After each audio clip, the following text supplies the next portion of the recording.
What's up everyone, this is Soul with another video, and today we're going to do a little bit more 12.1 coverage, and today we're going to be looking at professions. Specifically, well, what kind of new decor is going to come from the upcoming profession updates in the patch 12.1. Please like this video, subscribe for more stuff. We're going to go over just kind of a little bit of the changes, followed by the new items. We'll take a nice fun look at them, see how they are, give some commentary, and maybe give some takes on, hey, maybe this will be a very hot item that a lot of folks will want to have made for them, or you want to make for your build, if you want to make maybe some weird stuff. First thing that I want to point out, though, is that there are a number of recipes. Actually, most of the recipes have been largely affected. You can see here, this hammer, this recipe has a certain cost of lumber, ingots, alloys, whatever. But there's going to be an update. It's going to cost less lumber. And actually, I think almost all the recipes that are coming from Midnight are going to cost less lumber, and as well as other resources too, but most importantly, the lumber, which is, obviously the big bottleneck when it comes to trying to craft any of this decor stuff. So you can expect prices to probably go down. You can expect product to maybe move just a little bit faster than normal. Definitely for people who are making things for themselves, life is going to be a heck of a lot easier. For those who are trying to mass sell things, maybe you want to start holding off on crafting stuff for now, because, well, you'll be able to get away with spending up to 50% fewer resources, at least when it comes to the lumber, after this patch comes out. So be on the lookout for the exact changes. Of course, this is the PTR. These numbers may change before we go live, and so let's not worry about it too much, but this might be something that will alter your player behavior. So moving on to the recipes, there are a number, there's a spattering of recipes that are going to be made available across most of the professions. There are no cooking recipes, unfortunately. The recipes that you get from, the way to get most of these recipes is by doing new content, whether it's the new prey stuff, or if you are fishing in the new zone, or by repping up. So any of those things will basically get you any of these recipes here. I'm not going to go too deep into the details. Some of these items are still sort of placeholder, and I don't see all the information. So we're going to get right to what the heck are we getting, or what are we making in this upcoming patch. And we're starting off with this Ersatz Venom Splatter, which is this. It is a puddle of green goo. And you can see that there's a little bit of animated stuff. You can see how that's going, and of course you can use this for all sorts of naughty bits. How did that get on the floor? Or it's something that's splattered on the wall, or all sorts of cool effects you can get from that. So while they're not bloodstains, which is something that folks are pretty eager to have, well, you can get green blood stains if you want to play it off like that. This, by the way, is an alchemy recipe, and is the one that is being made available in this patch. Moving on to what I believe is blacksmithing stuff, we have a weapon, at least just this one weapon. We have this decorative spear, very fancy, very cool looking. We also have this Forge Master's rack. So if you want to take that spear, put it on top of this rack, that's something you can do. Perhaps we can use some of these legs or the tips of the top of the structure here, have that come out and be something else. Have this be built, made into part of a shelf, any of those things. But what I really enjoy about the Amani kinds of decor is, just the way that the art style looks. It's very smooth, even if you zoom in really hard. Of course, they're very thick as well, so it may not apply to every build, but it might be fun to have.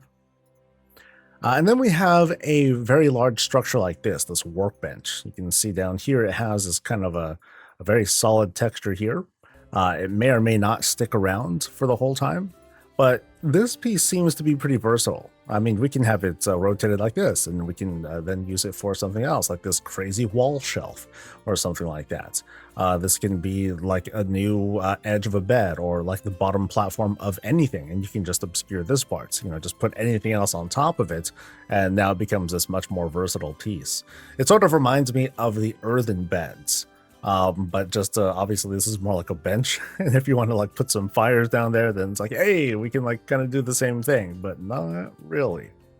You can even do something like make the ropes here kind of clip through if you want to just get this triangular design to stick out somewhere. That's something you can maybe consider doing too. So kind of a fun piece. Moving on to enchanting stuff, we have masks. Now these will be fun. I think these will be a pretty big hit because, well, they're masks, and so we can put these on top of like the target dummies. We can put it on top of some other shapes, so we can create this sort of humanoid form. Or, you know, maybe someday if we can have transmog as decor, we can apply this on top of the person's head, and it's like, whoa, so scary. So, you know, kind of a cool piece that we can work with. Of course, hang this on a wall, put this as this big like scary motif, you know, kind of a jump scare. You open the door, then, you know, something like that. That would be very cool too. We also have this Keen Hex mask, which, you know, not as creepy looking as this one here, but no less intimidating. This one looks very, very cool. Once again, you can apply all sorts of, you can do all sorts of things with this. Maybe you can take the bottom of this and have it be shaped as something else. Maybe you can turn this whole thing around. I don't think I can really turn things upside down very well using this model viewer, but oh well. Maybe you can have like parts of this kind of stick out. You can have this part of the shape coming out here. And again, I just want to take a moment to admire the brushwork here. So like you can see with this kind of art style, you can see how paint is being applied, but you can see it's kind of like goopy here. It kind of fades over here. So it's a really neat art style. And well, I just wanted to point that out because that looks just really cool. Moving on, we have what is probably going to be the most popular decor in this patch period. We got a fish. It is an animated fish. I'm not moving the mouse. This is the fish kind of doing its thing. Aquariums are a really popular thing that folks put together in housing, and they put together all sorts of makeshift fish, and this is certainly a fish that we can now apply to your build. So it's a great way of bringing your place to life. Not only is the fish animated, but it also has this sort of like, you can kind of see the lighting that has this iridescent look to it. It's pretty sweet. Pretty swank, I should say. All right, moving on to engineering stuff. We have this field lamp. I'm not too sure if the globes are working here correctly. It might be intended that it has this sort of vibe, and then as we turn, maybe that globe will just kind of stay stationary. So it's meant to project this kind of bright glow. It may not be producing its own light source at all. It might just be intended to bring out the glow. So if you wanted to have something like that pop, and if you want to have like these little gradients pop up somewhere in your build, this would be the way to do it. Moving on, we have kind of weird that this is an engineering item, but we have this hook shot. Now it's not functional as far as I know, but you can have something like this. Maybe you can have certain parts of the coils kind of stick out and be a thing. Maybe just like this part can stick out and be like a kind of a tie of sorts. Of course, you can have the hook shot out, you know, as something that is part of your character's arsenal of, I don't know, adventuring equipment, something like that. Or just like if you have like a hunter, you know, if you have a hunter as part of your warband, then you can have this thing in the room as, you know, part of their tools. And then finally, I believe this is the last engineering item.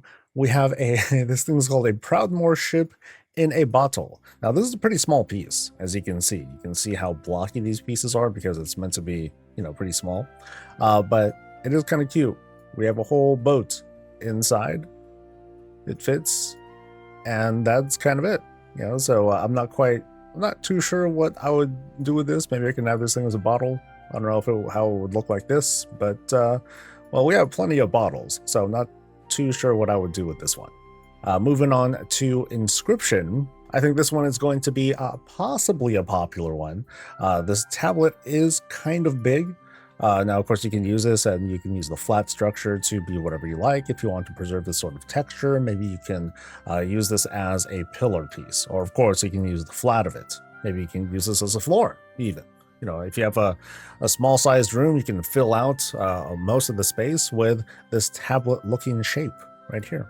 So that could be kind of cool. Or like take multiples of these. Just imagine like a whole array of like 9 or 12 of these, you know, all stacked together. That can possibly be pretty cool too. Now, this mural is much more gnarly. There's going to be a number of these that will be available. This one that comes from Inscription, this is one of them. As far as I recall, the murals, I'm sorry, are huge. You can see how far we can move in before we can start to see the quality start to fray. Like, these things get really, really big. So you can have these as entire wall pieces, or you can have it as a giant floor piece, or actually, because of the shaping of this is the octagon, so just put up some fences right here, throw some fighters here on the side, and like, there we go, let's get it on. One person is on the snake side, the other one is on the Kithraxi side, or whatever they're called, and they'll just go nuts. So that could be cool too. As for what's behind here, let's take a look out. Nice and flat. Now, notice how the structure of this looks. You have this kind of like a darker gradient, and it sort of brightens up as you move towards the top. So this can easily be something that can work as let me zoom in like this, a horizon.